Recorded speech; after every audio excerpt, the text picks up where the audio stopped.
Assalamualaikum warahmatullahi wabarakatuh. Saya Lanoyo Aji dari Fakultas Manajemen. Ingin membahas tentang perkembangan bahasa Indonesia pada masa kini. Pada saat ini, bahasa Indonesia semakin baik, apalagi semakin banyak diminati oleh negara-negara asing.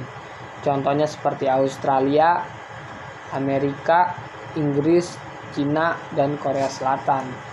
Bahasa Indonesia pun mempunyai ciri-ciri umum dan kaidah-kaidah pokok tertentu, membedakan dengan bahasa-bahasa lain di dunia ini, baik bahasa asing maupun bahasa daerah. Oleh karena itu, ciri-ciri umum dan kaidah-kaidah pokok tersebut merupakan jati diri bahasa Indonesia. Saat ini, masyarakat sudah mulai mencampur bahasa Indonesia dengan bahasa asing dalam pemakaian bahasa sehari-hari.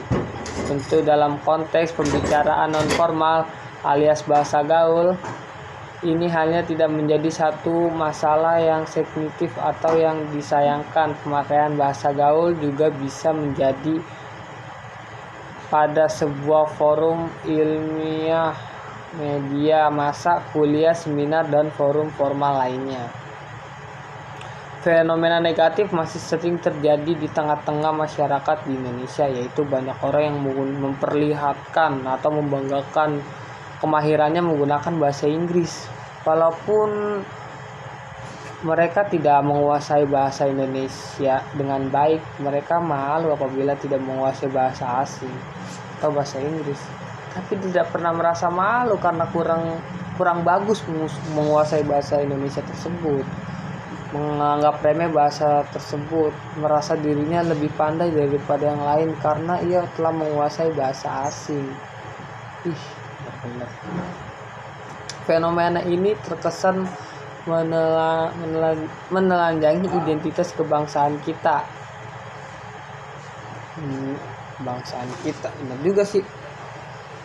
Seakan bahasa Indonesia itu tidak bisa terlihat baik dengan dibandingkan pemakaian bahasa asing. Dalam kasus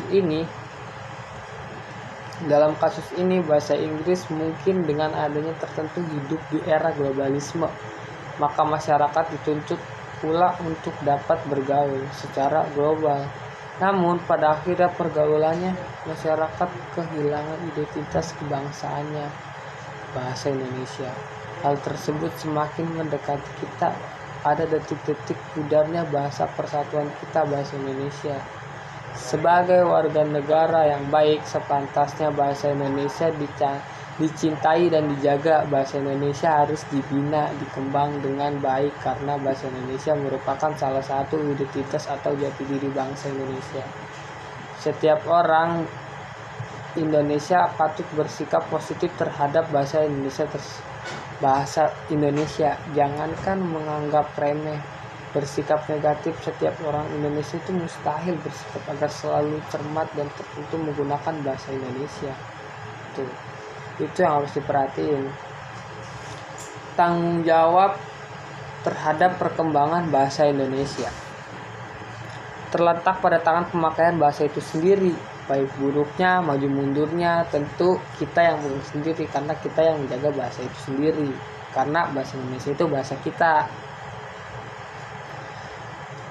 Solusi yang dapat ditawarkan adalah dengan menggagalkan pemakaian bahasa Indonesia baik dan benar, meminimal fasilitas publik yang sering dilihat masyarakat luas, sehingga bahasa Indonesia dapat lebih populer di mata masyarakat itu sendiri.